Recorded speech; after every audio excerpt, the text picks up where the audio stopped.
Olá, irmãos, vamos para mais uma aula nessa matéria de análise do livro de Abacuque. E nessa aula nós vamos encerrar a nossa análise de Abacuque vendo, então, o último capítulo deste livro, que é o capítulo 3, ok? Mas vamos aqui para o nosso esboço e também tentar recapitular o que nós vimos até aqui. Bem, então você precisa se lembrar que o livro de Abacuque começa dizendo que ele é um oráculo, uma sentença da parte de Deus. E essa sentença ela é narrada na forma de perguntas, de questionamentos de Abacuque e as respostas de Deus.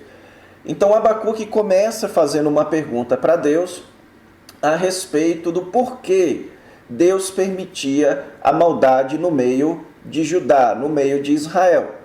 Deus então responde a Abacuque dizendo que ele iria levantar a Babilônia, os caldeus, para castigar, para disciplinar o povo de Israel. Isso leva Abacuque a um questionamento ainda mais sério.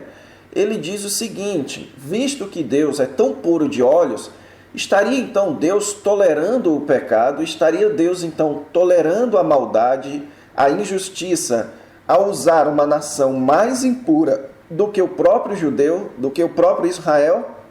Então Abacuque propõe aqui a Deus uma dúvida que é baseada na relação da sua teologia com a sua experiência. Na sua teologia, Deus não pode contemplar o mal. Na sua experiência, Deus estava contemplando o mal, Deus estava tolerando o mal. Então, como é que Deus explicaria isso? A resposta de Deus, no capítulo 2, versículos de 2 a 4, é que ele tem um plano. Deus tem um plano para permitir que a maldade aconteça. E este plano envolve o juízo. Deus vai punir e julgar todo aquele que é soberbo e arrogante diante dele. E ele vai salvar também. Ele vai colocar a sua justiça naquele que tem fé. E então, os versículos 6 a 20, Deus desenvolve a temática da punição da Babilônia. Ele elabora aqui os 5 ais sobre a Babilônia. Ele responde para Abacuque que a Babilônia não ficaria impune, que ele traria o seu juízo sobre a Babilônia, ao mesmo tempo que traria a salvação final, que o seu plano com a Babilônia é destruir aquele império, é destruir totalmente aquele reino mau e trazer então a justiça perene de Deus, o conhecimento da glória de Deus enchendo toda a terra no final. E o capítulo 3, então, irmãos, é a resposta de Abacuque. Agora Abacuque não vai mais questionar a Deus, agora ele vai responder. Ele vai então aqui reagir à resposta de Deus, aos oráculos dados por Deus a ele, ok? Este é o assunto do capítulo 3. No capítulo 3, nós temos aqui um cântico de Abacuque, ok? Então, o final, no versículo 19, ele termina dizendo ao mestre do canto para instrumento de cordas. Então, aqui você tem mais um salmo elaborado por Abacuque. E este é um salmo de lamento, mas é um salmo de louvor a Deus. É um louvor de Abacuque pelo plano de Deus. Deus explicou para Abacuque que ele tinha um plano, e ele explicou para Abacuque o plano. E agora então Abacuque só tinha como reagir louvando ao Deus que está no seu santo templo, louvando ao Deus deste plano. E ele faz isso em 3 partes. Primeiro, ele faz uma oração, certo? Nós vamos ver que ele ora a Deus por misericórdia. Depois, ele faz uma espécie de louvor pela majestade de Deus. E depois, ele faz uma confissão de paz e confiança em Deus, ok? Então, é isso que nós vamos estudar nesta aula. Então, em primeiro lugar, vamos ver aqui a oração de Abacuque. Veja que o versículo 1, ele começa aqui da mesma forma que começa o versículo 1 no capítulo 1. Lá é dito que a sentença foi revelada ao profeta Abacuque. Aqui é dito oração do profeta Abacuque sob forma de canto. Há especulações, sugestões de que essa oração de Abacuque, ela já chegou inclusive a circular no meio do povo, isoladamente do restante do livro. Mas o fato é que ela está completamente relacionada. O que antes era uma sentença de peso que foi dada a Abacuque, agora estava se transformando em uma oração do profeta sob a forma de canto. Então aqui já está sendo nos avisado que o que segue é um salmo de Abacuque, ok? Então o salmo de Abacuque, ele começa com uma oração. Veja aqui que ele fala diretamente a Deus, ó Senhor. Então ele começa dizendo: tenho ouvido, ó Senhor, as tuas declarações. Essa expressão, tuas declarações, poderia ser traduzido também como tua fama, ok? A ideia aqui não é meramente as declarações que Deus havia acabado de fazer, mas a fama que Deus tem desde toda a história. Então Abacuque está se referindo aqui a todas as declarações passadas de Deus, a toda a fama de Deus, ok? Como é que nós sabemos isso? Nós sabemos disso pelo contexto, que Deus vai, na verdade Abacuque vai mencionar uma série de atos de Deus que foram feitos no passado. E o próprio versículo diz isso, no decorrer dos anos, no decurso dos anos. Então aqui Abacuque está se referindo à fama histórica de Deus. E ele então diz que ele ouviu as declarações de Deus e ficou alarmado. E então ele pede: aviva a tua obra, ó Senhor, faze-a conhecida. Que obra é essa que Abacuque está mencionando aqui? Esta obra é o plano revelado de Deus, que nós vimos até aqui. Então Abacuque tem em mente que aquele ato da Babilônia que está sendo descrito aqui, ele não é um ato isolado, ele é um ato no plano geral de Deus. E ele então diz que Deus faça conhecido o seu plano redentor, que envolve justiça e salvação. E então ele faz uma declaração aqui no final do versículo 8, no final do versículo 2, que é a seguinte: na tua ira, lembra-te da misericórdia. Aqui, irmãos, o profeta está reconhecendo que Deus não é essencialmente um Deus de ira. Deus está irado sim pelo pecado do seu povo e pelo pecado da Babilônia. Mas Deus é um Deus também de misericórdia.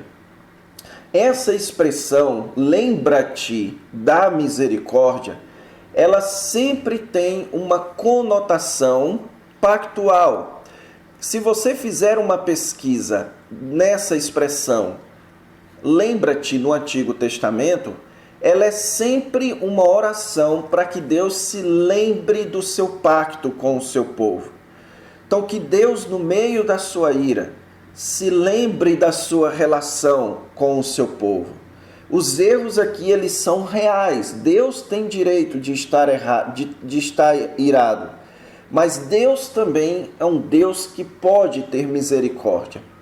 Então, Abacuque está orando a Deus para que neste plano de derramar a sua ira sobre os iníquos, Deus se lembre da sua misericórdia para com o seu povo. Deus preserve o seu povo. Deus salve o seu povo, com quem Deus entrou em aliança. Então essa é a petição de Abacuque. Abacuque, que antes estava questionando, agora ele aprendeu e ele está pedindo para que neste plano que Deus revelou a ele, que Deus tem revelado na história, Deus seja misericordioso com o seu povo. A partir do versículo 3, então, irmãos, nós temos uma espécie de louvor a Deus. Veja que o versículo 3 começa de uma forma distinta. Ele já não está mais se dirigindo a Deus, mas ele aqui está testemunhando de Deus. Aqui ele está falando a respeito de Deus. Essa é uma forma de louvor muito presente nos Salmos e muito presente na palavra de Deus, em que Deus ele é louvado em forma de testemunho. E o louvor que Abacuque descreve aqui a Deus, ele é um louvor que que medita nos atos que hão de acontecer com base nas declarações ou na fama passada de Deus. Isso porque Abacuque havia acabado de pedir a Deus que Deus avivasse ou que Deus repetisse o que havia feito no passado. Que os seus atos em relação ao seu povo e à Babilônia repitam os seus atos que trazem a fama de Deus do passado. Então, que fama é essa de Deus que é narrado aqui? Então, vamos aqui ver o versículo 3. O versículo 3 diz: Deus vem de Temã e do monte de Parã vem o santo. Essas duas regiões aqui, Temã e Parã, são regiões de Edom, são regiões edomitas. E diz aqui que dessas regiões vem o santo. E duas coisas eu quero chamar a sua atenção aqui. Primeiro, a expressão Deus vem. Essa expressão Deus vem é a descrição de uma espécie de vinda de Deus. Como se Deus fosse aquele que vem para ajudar o seu povo. É como se vocês estivessem em uma batalha e então chegasse um reforço muito grande. Então ele está utilizando aqui um território fora de Israel para descrever de onde Deus está vindo. E essa expressão aqui, vem o santo. Essa palavrinha santo, ela tem uma estreita ligação com o Êxodo, ok? Ele é o santo de Israel. Assim como Deus veio libertar o seu povo do Egito, o profeta também ora para que Deus, ou louva o fato de que Deus vem para libertar o seu povo da Babilônia. E ele então diz que a glória desse Deus, ele vai encher a terra do seu louvor. Quando Deus viesse e vencesse os inimigos do seu povo, ele encheria a terra com o seu louvor. Então aqui nós temos uma descrição militar da ação de Deus. Tanto é que o versículo 4 fala aqui de Deus chegando com o resplendor da luz e então descreve aqui que a sua chegada é com poder, ok?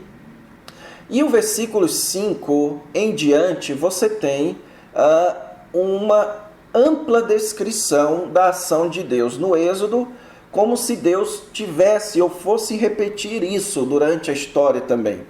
O texto aqui fala que adiante de Deus, ou seja, antes da chegada de Deus, vai chegar a peste e a pestilência.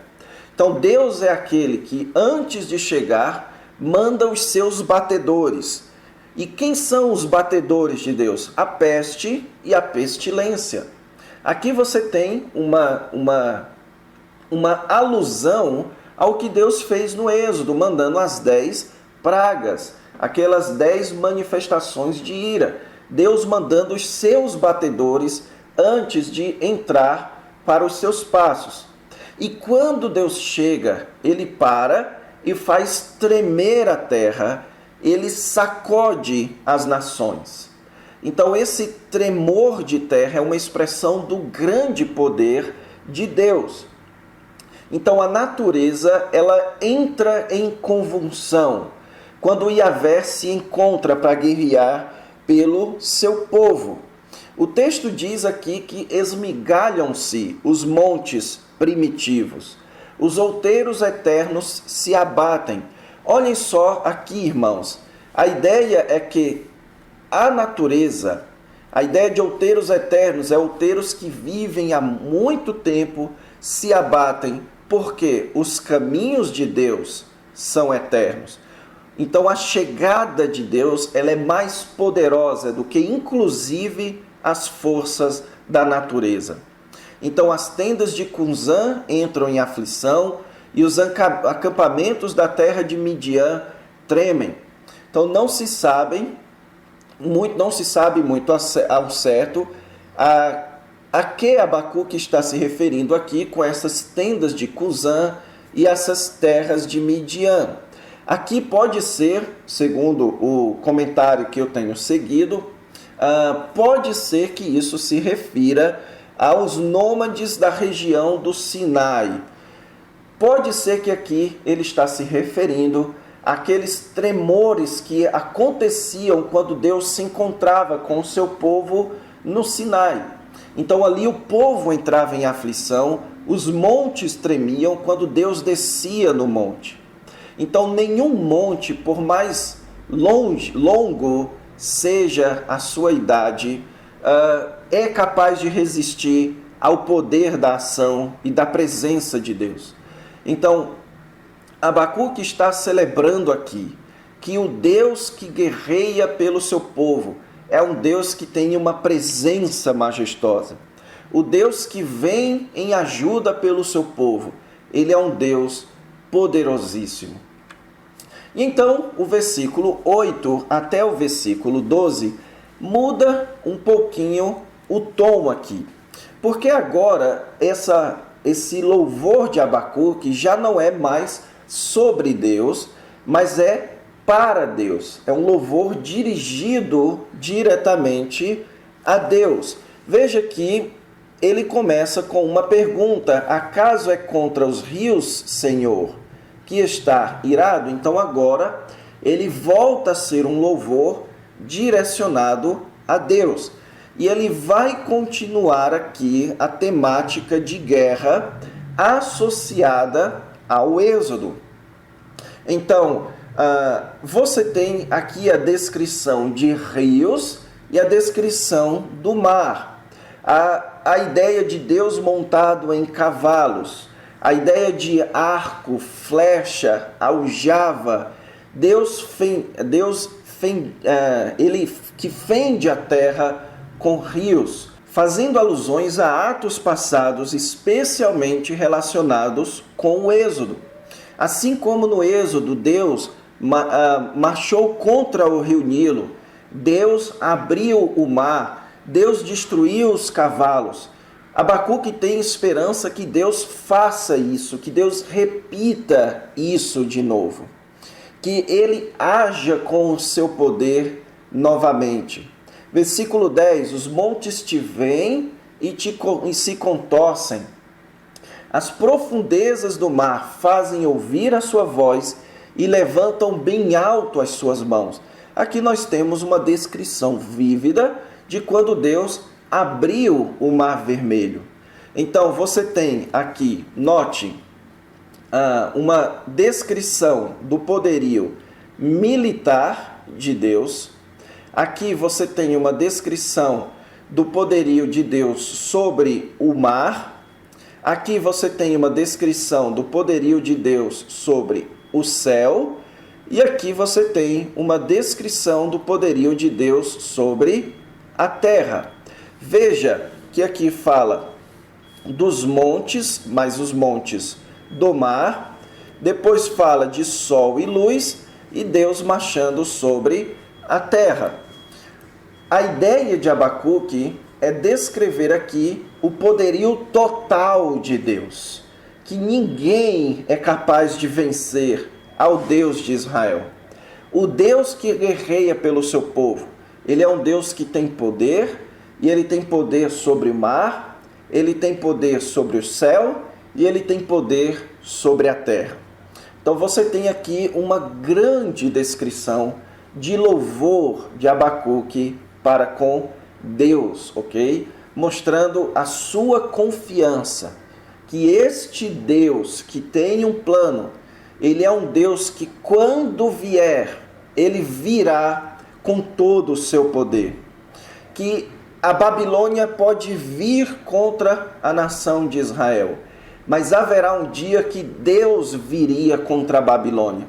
E quando Deus viesse contra a Babilônia, ele viria como ele veio no Êxodo, com todo o seu poder, com toda a sua majestade, com toda a sua presença majestosa. E então ninguém seria capaz de resistir. E Deus então colocaria o conhecimento da sua glória sobre a terra. E para finalizar então essa parte que ele louva a Deus pela sua presença majestosa, ele começa a falar a respeito da salvação do seu povo. Então note que Abacuque entendeu a resposta de Deus. Que a resposta de Deus é que ele estava trazendo juízo para a salvação do seu povo. Então ele diz que quando Deus vem, Deus sai para salvamento do seu povo e para salvar o teu ungido. A palavra ungido aqui é a palavra Messias. E é interessante isso, irmãos, porque aqui Abacuque está expressando uma concepção muito comum no Antigo Testamento, que é, na verdade, uma ideia muito comum, que é a ideia do muitos. Que ideia é essa? É a ideia de que existe um Messias, mas que existe muitos Messias, que são representados por esse. Então, Israel é uma comunidade messiânica. Ou seja, Deus levantou Israel para trazer salvação para este mundo. Mas Israel, ele é representado pelo o Messias, pelo ungido. É através do Messias que a salvação vem para o mundo. Por isso que Abacuque pode se referir ao povo de Deus como o seu ungido. Então, o povo de Deus é o Messias de Deus, mas haveria de chegar um dia o Messias por excelência. Então, Deus viria para a salvação do seu povo. E ele faria isso por meio de ferir o telhado da casa. Essa expressão, telhado da casa, lembre-se de casa como referindo-se a herdeiro, a dinastia, e o telhado da casa, a ideia de cabeça da casa. Então Deus um dia viria e destruiria os governantes da Babilônia e iria lhe descobrir todos os fundamentos. Então, isso é descrito com mais propriedade no versículo 14, quando ele traspassa a cabeça dos guerreiros do inimigo com as suas próprias lanças. Aqui você tem uma menção, irmãos, do que Ciro iria fazer com a Babilônia.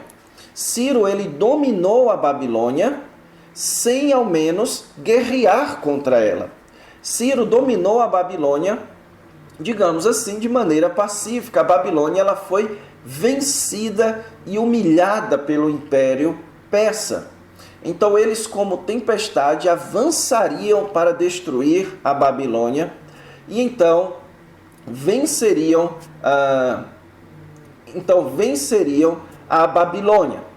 O versículo 15, então, faz uma alusão, mais uma vez, ao Êxodo, onde você tem marchas com os teus cavalos pelo mar, pela massa das grandes águas. Só que enquanto o exército do Egito foi tragado pelo mar, Deus, que tem poder sobre o mar, iria passar por ele. Então aqui você tem a descrição de Abacuque, daquele momento em que Deus iria mandar o Império Persa para destruir a Babilônia, para vencer a Babilônia e então trazer a libertação do seu povo, o que de fato aconteceria quando o povo retornasse à sua terra.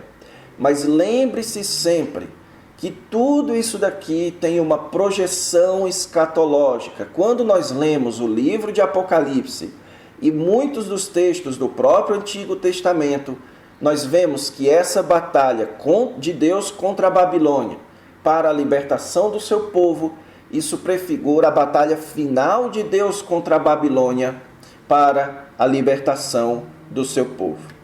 Então o texto de Abacuque encerra com uma das mais belas orações de louvor narradas na palavra de Deus.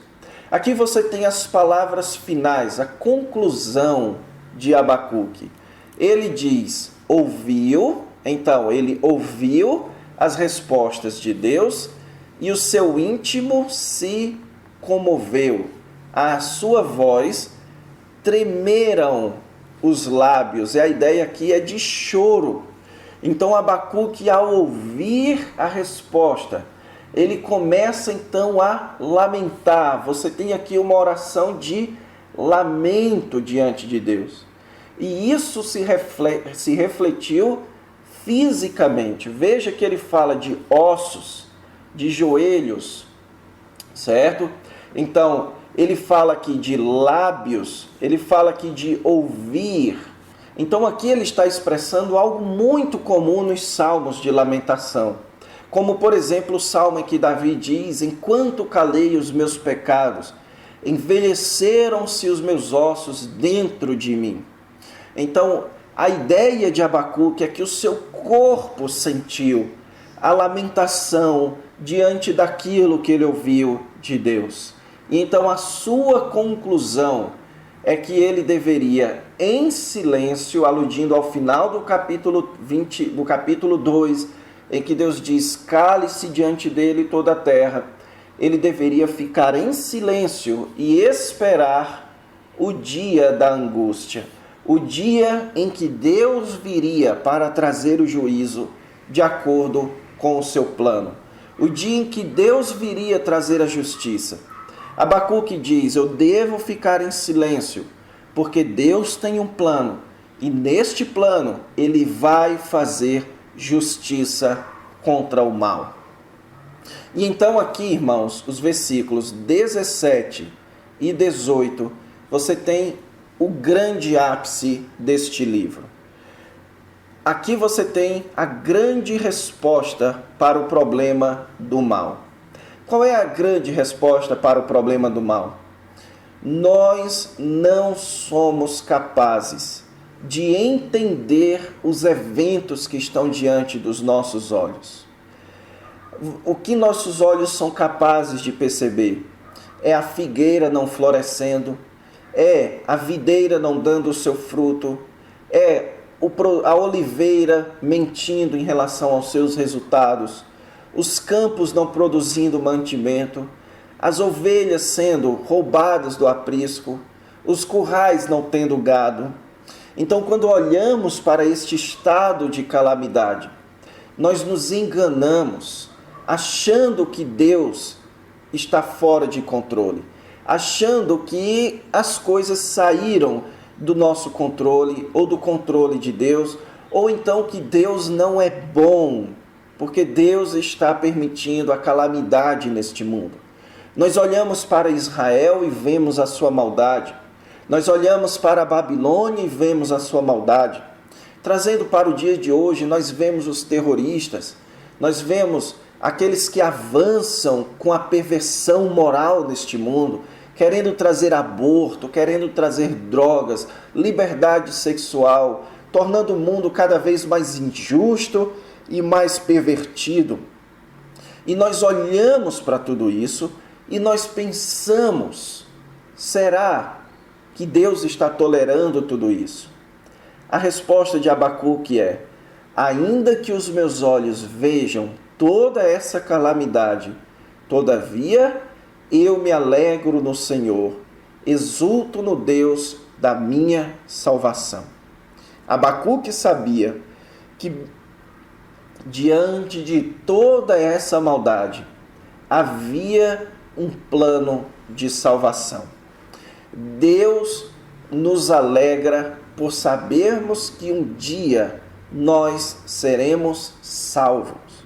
Deus um dia virá em salvação pelo seu povo. Nós, irmãos, que somos do século 21, podemos ainda nos alegrar muito mais em Deus, porque Deus já veio em salvação por nós. Deus já enviou o seu Filho para morrer na cruz do Calvário. E Ele então trouxe a prova histórica de que, ainda que o mundo contenha toda esta maldade, Ele é o Deus da nossa salvação e Ele tem um plano para nos salvar. Nós podemos encontrar a salvação no meio de toda essa maldade. Deus é a nossa fortaleza e Deus nos faz andar firmemente no meio deste mundo mau. No meio de toda essa perversão, nós podemos nos esconder dentro dos braços salvadores do nosso Deus. Então essa oração de Abacuque tem que ser a nossa oração. Se um dia nós estivermos assustados com toda a maldade deste mundo, vamos nos lembrar de que por trás da cortina da maldade existe o Deus da nossa salvação. Ok? Então assim a gente encerra a nossa análise do livro de Abacuque. Eu espero que essa análise tenha sido útil para a sua vida, que ela tenha sido edificante e que ela possa ajudar você no seu ministério de pregação, ensino ou mesmo na sua vida pessoal. Então é isso. Foi um prazer enorme estar com vocês até aqui. Até uma próxima oportunidade e Deus vos abençoe.